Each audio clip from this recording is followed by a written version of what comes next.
4 anos de uma resistência heróica. A guerra que fortaleceu o exército tornou-se a mais poderosa da Europa. Para a Ucrânia. 4 anos de luta pela vida e pela liberdade.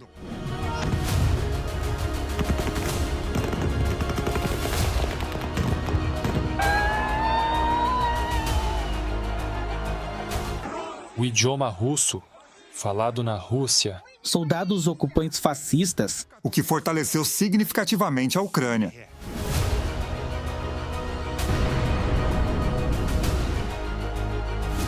Como os planos de Putin de tomar Kiev em 3 dias se transformaram em um desastre para a Rússia? Por que a Rússia deixou de ser uma superpotência aos olhos do mundo inteiro, enquanto a Ucrânia independente se tornou, de fato, uma garantia da segurança europeia? E quando essa guerra vai acabar? Assista a reportagem especial 4 anos de coragem. Como a Ucrânia resistiu na guerra contra a Rússia.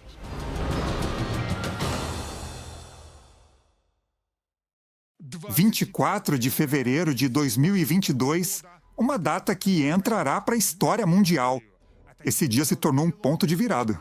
Não só para a Ucrânia, não só para a Europa, mas para o mundo inteiro. O ditador russo violou normas internacionais fundamentais e iniciou uma guerra em larga escala, a maior na Europa desde a Segunda Guerra Mundial. Eu tomei a decisão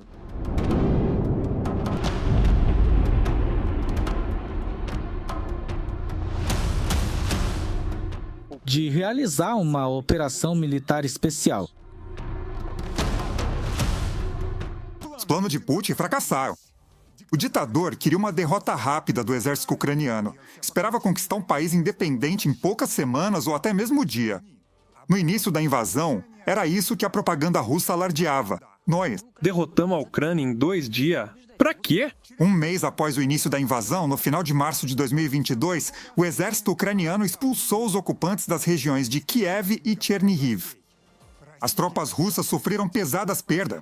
Milhares de mortos, blindados destruídos. E já em setembro, as Forças Armadas da Ucrânia lançaram uma contraofensiva na região de Kharkiv e a libertaram completamente.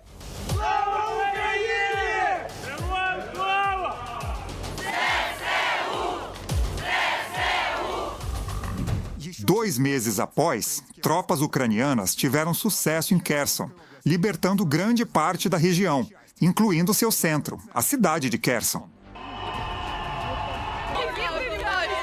Obrigado aos heróis que nos libertaram.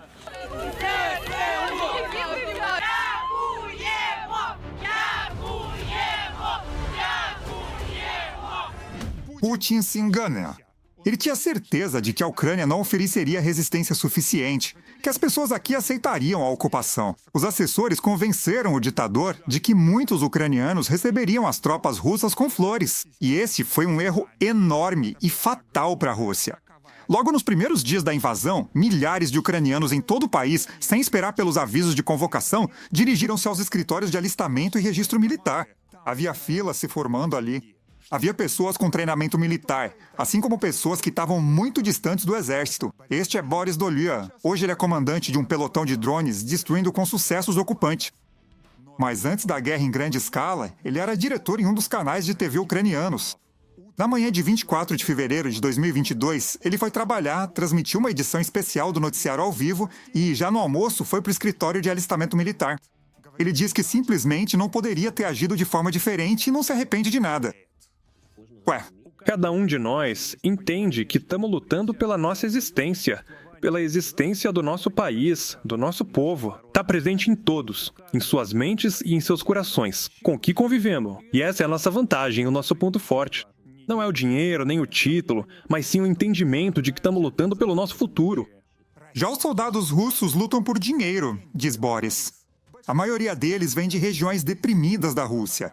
Eles foram atraídos para a guerra com pagamentos que nunca conseguiriam ganhar na vida normal.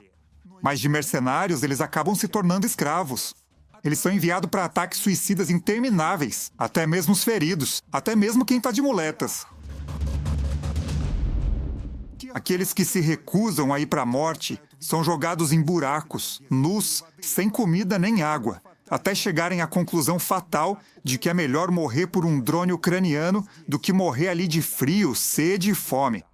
As perdas do exército russo em 4 anos de guerra são colossais, mais de 1.200.000 soldados. Mas o Kremlin ainda tem a possibilidade de jogar cada vez mais cidadãos seus na fogueira da guerra. Zumbificados pela propaganda e levados ao desespero por uma pobreza sem fim e dívidas impagáveis. Os russos perdem em média cerca de 30.000 pessoas por mês, mas mesmo assim o ritmo de avanço é insignificante. E até mesmo a captura de uma pequena aldeia é relatada a Putin como uma grande vitória. A conquista deles em 4 anos foi insignificante. Perderam o grupo de tropas que entrou na Ucrânia, de 170.000 pessoas. Praticamente acabou o equipamento, que estava nos depósitos desde a Segunda Guerra Mundial. E agora o que eles estão fazendo está sendo produzido para uso imediato. Há 4 anos, a Ucrânia luta heroicamente contra o inimigo que a supera várias vezes em população, armamentos e recursos.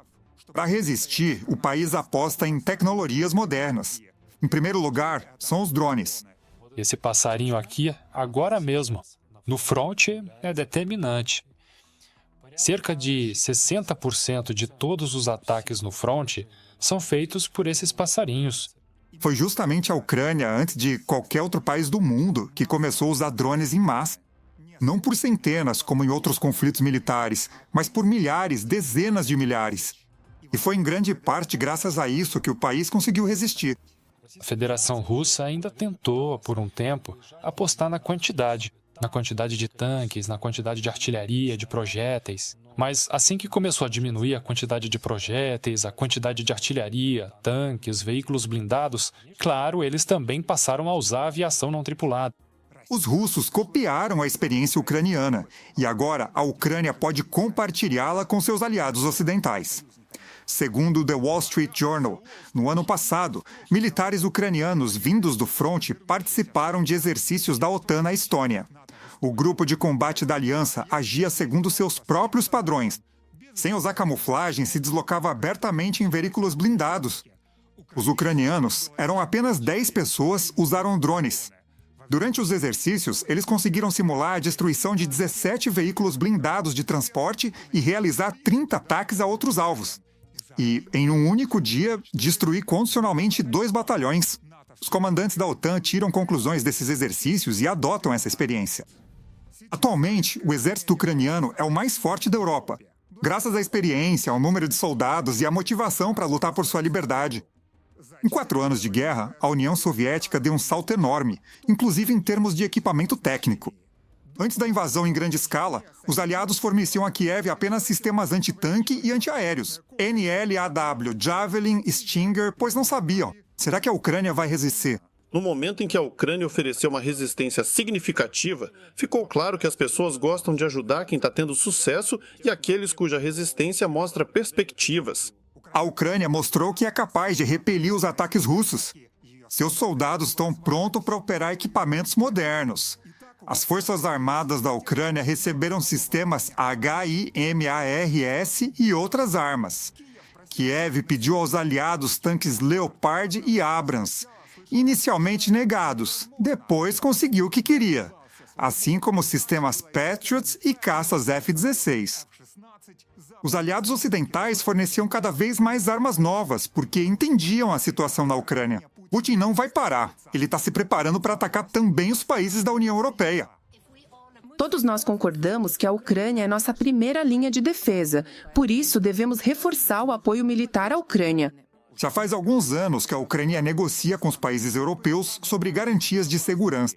Mas agora, os europeus estão cada vez mais entendendo que a própria Ucrânia é uma garantia de segurança para a União Europeia. Já existe não só um entendimento teórico, mas prático de que, se a Ucrânia não resistir à agressão russa, então é inevitável a invasão da Rússia à Europa. E a Europa não está preparada para oferecer a mesma resistência à Rússia que a Ucrânia está oferecendo. Sem a Ucrânia, é impossível garantir a segurança da Europa. De qualquer forma, a Ucrânia será um dos principais pilares da nova arquitetura de segurança europeia. Por enquanto, a Ucrânia está se tornando parte do complexo militar industrial europeu. Kiev já estabeleceu a produção conjunta de drones com países europeus, tanto dentro da Ucrânia quanto em território dos países da União Europeia. Aqui está uma fábrica na Alemanha. Drones de ataque são produzidos com tecnologia ucraniana. Os drones são equipados com inteligência artificial, podem realizar ataques e fazer reconhecimento. Projetos semelhantes estão em funcionamento na França, Grã-Bretanha e Dinamarca, onde a experiência ucraniana se combina com as tecnologias dos países da União Europeia. A parceria com países ocidentais permite obter aquelas tecnologias que os ucranianos não possuem. Ou são novas áreas, ou, digamos, meios mais avançados. Com a ajuda de seus drones, a Ucrânia realiza operações que eram impensáveis nos primeiros anos da guerra. Um após o outro, por exemplo, atinge refinarias russas. Até mesmo aquelas que ficam a 2.000 quilômetros de distância, da linha de frente. E essa operação, por sua vez, vai entrar para os livros de história militar. Daí os serviços secretos ucranianos conseguiram eliminar bombardeiros estratégicos do inimigo em vários aerodromos ao mesmo tempo. Todos os dias são destruídos sistemas de defesa antiaérea russos, depósitos de munição e instalações militares. A Federação Russa está ficando mais fraca, e isso afasta o perigo de um ataque dela aos países da União Europeia. O apoio à Ucrânia, a cooperação com a Ucrânia, esses temas se tornaram centrais para os políticos europeus, inclusive para os participantes de um dos fóruns mais importantes do Ocidente, a Conferência de Segurança de Munique. A chefe da diplomacia da União Europeia, Kaja Kallas, declarou aqui que a Ucrânia deve se tornar membro da União Europeia o mais rápido possível. A Ucrânia está lutando pela integração europeia. Precisamos aceitar esse país em um processo acelerado. Embora ainda não estejamos prontos para anunciar uma data específica, há um entendimento claro de que a Ucrânia deve ser integrada à União Europeia. Esse também foi o ponto destacado pela presidente do Parlamento Europeu. Precisamos dar o próximo passo.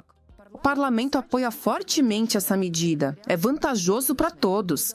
Devemos garantir que a Ucrânia se torne parte da família europeia. O secretário-geral da OTAN pediu um aumento da ajuda militar à Ucrânia na Conferência de Munique.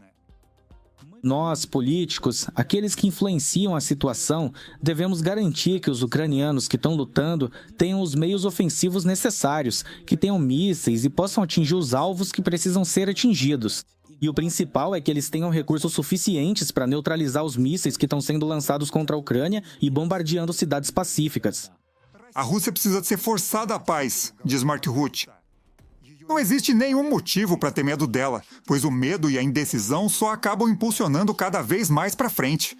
Putin, com um propósito deliberado de incentivar e promover atos de agressão militar de maneira sistemática, a Federação da Rússia tem adotado uma série de posicionamentos estratégicos e ações que impactam diretamente a estabilidade internacional, gerando consequências significativas para a paz mundial e para o equilíbrio das relações diplomáticas globais no cenário atual. Não é uma superpotência. Após mais de uma década de conflito, incluindo 4 anos de guerra em grande escala na Ucrânia, a Rússia praticamente não avançou além da linha de 2014. E a que custo? 1.200.000 perda. A Rússia está devastada, sua economia ruína. Ela foi desconectada dos mercados energéticos europeus e seus próprios cidadãos estão fugindo do país. a Rússia está sendo sufocada por sanções internacionais. Sua receita com petróleo caiu 35% em relação ao ano passado. O país está entrando em declínio econômico, em recessão. A Federação Russa caminha para uma crise de grandes proporções. No entanto, o chefe do Kremlin ainda não quer parar a guerra. Putin precisa ser forçado à paz, com a ajuda de sanções econômicas ainda mais severas e ainda mais apoio militar à Ucrânia. Foi esse o apelo feito por Volodymyr Zelensky em Munique. O que interessa a ele são conquistas territoriais, enquanto pessoas vivas na vida real, isso pouco importa para ele. Você consegue imaginar Putin sem guerra? Hoje ele concentra seus esforços na Ucrânia, e ninguém na Ucrânia acredita que ele vai nos deixar em paz. Mas ele também não vai deixar outros países europeus em paz, porque não consegue abrir mão das ideias de guerra. Talvez ele se ache um czar, mas na verdade ele é escravo da guerra. Por isso acreditamos que são necessárias garantias reais de segurança para a Ucrânia e para a Europa. São necessárias garantias de segurança confiáveis. As palavras do presidente da Ucrânia foram muito bem ouvidas pelos políticos diante dos quais ele falou. Quem afirma isso é o cientista político Vladimir Fizenko, que esteve pessoalmente presente na conferência de Munique. Foi um aviso emocional desse tipo. O que está acontecendo agora na Ucrânia, amanhã pode acontecer na Europa. Esse entendimento eu vi e ouvi. Muitos políticos europeus.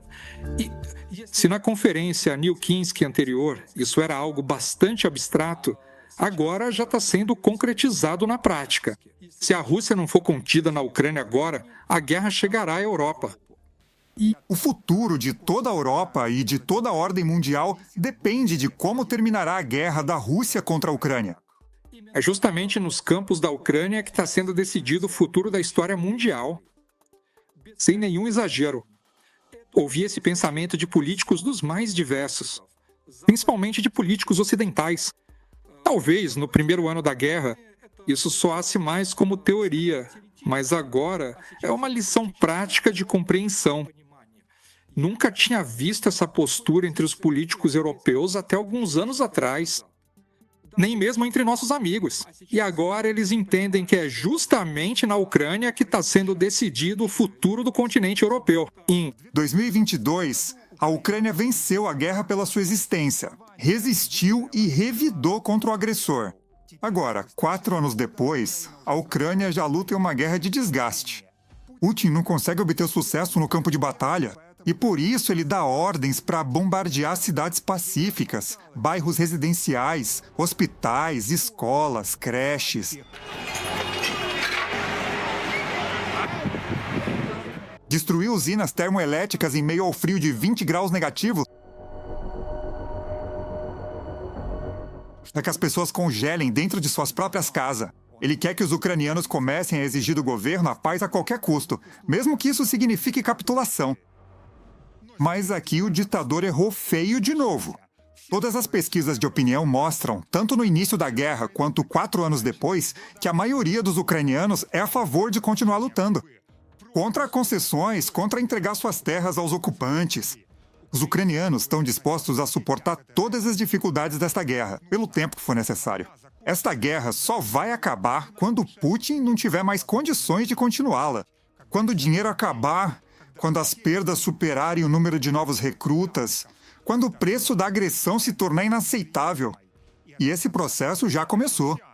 A paz só é possível pela força. E a Ucrânia, assim como os seus aliados ao redor do mundo, tem essa força. Maxim Orlanov, reportagem especial.